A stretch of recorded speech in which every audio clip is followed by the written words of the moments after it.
नमस्कार। आज के इस वीडियो में जो चर्चा की जा रही है वह परिसीमा अधिनियम 1963 लिमिटेशन एक्ट 1963 की धारा 1 से 11 के संबंध में जो प्रावधान है उनके संबंध में चर्चा की जा रही है। परिसीमा अधिनियम 1963 है जो कि 1 जनवरी 1964 को भारत में लागू किया गया था। परिसीमा अधिनियम 1963 के धारा 1 में साधारण बातें बताई हैं। धारा 2 में परिभाषाओं का विवरण दिया गया है। धारा 3 में बताया गया है कि कब ये वाद वर्जित होगा, और धारा 4 से लेकर 11 तक में अन्य प्रावधान बताए गए हैं जिनकी अपन आज चर्चा कर रहे हैं, जिसमें जो प्रमुख प्रावधान या मुख्य बातें हैं वो इस प्रकार हैं।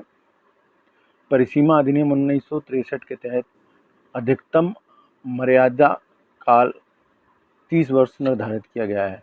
अर्थात किसी मामले में किसी केस को लगाने के लिए, वाद पेश करने के लिए जो समयावधि की अधिकतम सीमा है वो 30 वर्ष निर्धारित है। परिसीमा अधिनियम के तहत जो सिद्धांत हैं उसमें महत्वपूर्ण बात यह है कि राज्य का हित मुकदमों की समाप्ति में है, और महत्वपूर्ण बात यह है कि विधिक के जो प्रावधान हैं वो सतर्क व्यक्ति की सहायता के लिए हैं, सुस्त व्यक्तियों के लिए नहीं है। परिसीमा के नियम केवल वादी के विरुद्ध लागू होते हैं, अर्थात जब कोई व्यक्ति कोई आवेदन, अपील, वाद पेश करता है तो उसके संबंध में जो भी परिसीमा के प्रावधान हैं उसके तहत उसको उस निश्चित अवधि में वाद प्रस्तुत करना चाहिए, या आवेदन या अपील जो भी हो। अगर उस सीमा के अंदर नहीं पेश किया है तो प्रतिवादी उसका प्रतिवाद करेगा या नहीं करेगा वो महत्वपूर्ण बात नहीं है। यह अदालत की जिम्मेदारी है जो परिसीमा के नियम को जब वाद प्रस्तुत होता है उस समय देखती है। आवेदक, याचिकाकर्ता और ऐसे व्यक्ति जिसके माध्यम से आवेदक आवेदन करने का अपना अधिकार प्राप्त करता है, यह आवेदक से आशय है। इसके बाद आवेदन के अंतर्गत अर्जी और ऐसा पत्र जिसमें किसी प्रकार की प्रार्थना या मांग की जाती है उससे है। विनिमय पत्र से अभिप्राय जिसके अंतर्गत चेक और हुंडी आते हैं। परिसीमा अधिनियम की धारा 2 के तहत विनिमय पत्र को परिभाषित किया गया है। धारा 2 में बंदनामा को परिभाषित किया गया है। शुकाचार की परिभाषा धारा 2 में परिभाषित है। बंद पत्र के अंतर्गत किसी कार्य को पूरा किए जाने या किसी कार्य के ना करने पर बाध्यता या आभार शून्य हो जाता है। प्रतिवादी के अंतर्गत ऐसा व्यक्ति जिसके माध्यम से प्रतिवादी यह दायित्व उत्पन्न करता है कि उस पर बात लाया जा सके, और ऐसा व्यक्ति जिसकी संपत्ति का प्रतिनिधित्व प्रतिवादी द्वारा निष्पादक, प्रशासक या अन्य प्रतिनिधि के रूप में किया गया है। यहाँ महत्वपूर्ण बात है, सम्यक सतर्कता और ध्यान सद्भाव के जरूरी तत्व हैं। जहाँ कहीं वाद के संबंध में कोई अपील या आवेदन किन्हीं कारणों से लेट पेश होता है तो परिसीमा अधिनियम के प्रावधानों के तहत उसकी अवधि बढ़ाने जाने की बात होती है, तो वहाँ पर उसका जो कारण रहता है उसके संबंध में ये सद्भाविक कारण होना चाहिए। तो सद्भाविक कारण के लिए संबंधित व्यक्ति द्वारा सम्यक सतर्कता और ध्यान से कार्य किया गया है, इस तरीके की बात आती है। परिसीमा काल से आशय अभिप्रेत है जो किसी वाद, अपील, आवेदन के लिए अनुसूची द्वारा विहित है। यहाँ पर जो मैं शब्दों का उपयोग कर रहा हूँ ये विशेष रूप से परिभाषा या आशय के संबंध में है और ये विभिन्न प्रतियोगी परीक्षाओं में पूछे जाते हैं। तो जैसे ये है कि परिसीमा काल से क्या आशय है, तो मतलब ये है कि जो किसी वाद अपील आवेदन के लिए अनुसूची द्वारा विहित है। यहाँ महत्वपूर्ण बात यह है कि यह न्यायालय के विवेक या संविदा या न्यास भंग की प्रकृति पर निर्भर नहीं है। अब दूसरा शब्द है विहित काल। अभी पहले अपन ने परिसीमा काल की चर्चा करी थी, अब विहित काल की बात है। ये टेक्निकल विधिक शब्द है जिसके बारे में जानकारी विशेष रूप से रखना जरूरी है। विहित काल से अभिप्रेत है अधिनियम के अनुसार संगणित परिसीमा काल। मतलब विहित काल वह काल है जो अधिनियम के अनुसार संगणित परिसीमा काल है, मतलब जिसकी संगणना परिसीमा काल के संबंध में की गई है। अपकृत से आशय है ऐसा सिविल दोष जो केवल संविदा भंग या न्यास भंग ना हो। इसके बाद आता है परिसीमा के तहत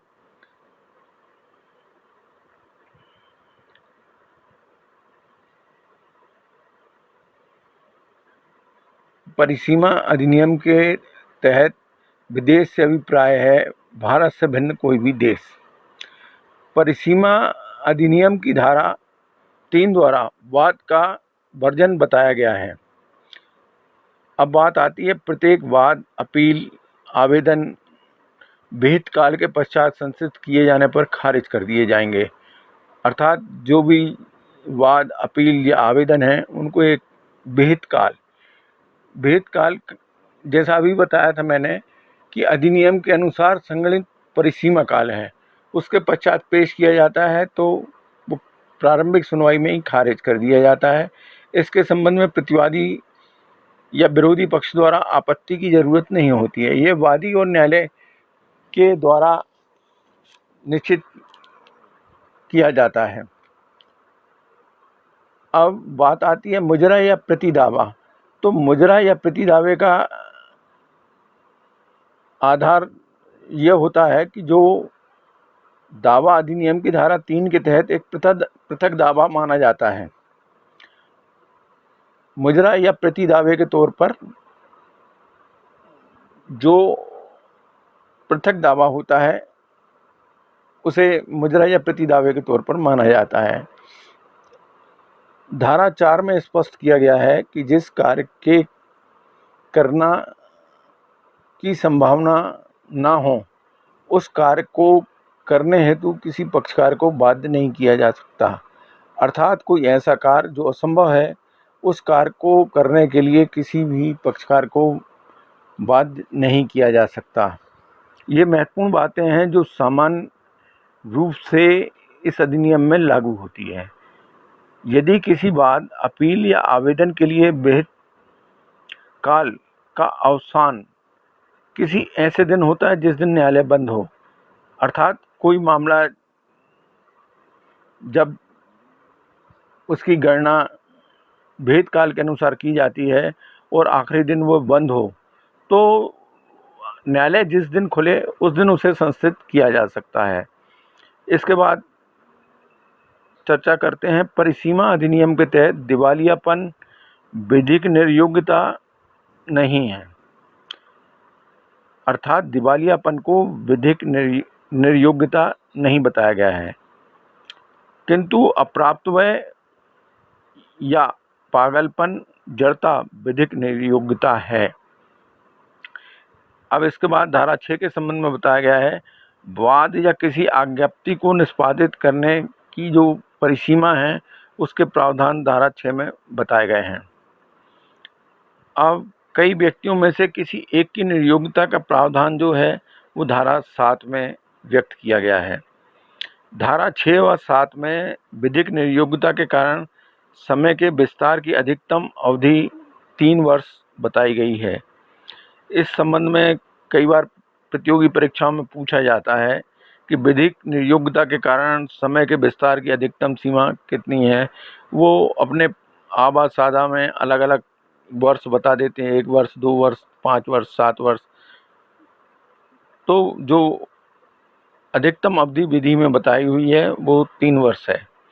हक शुफा के मामले में धारा 8 के अंतर्गत विधिक निर्योग्यता के आधार पर समय की अवधि का विस्तार प्राप्त नहीं होगा।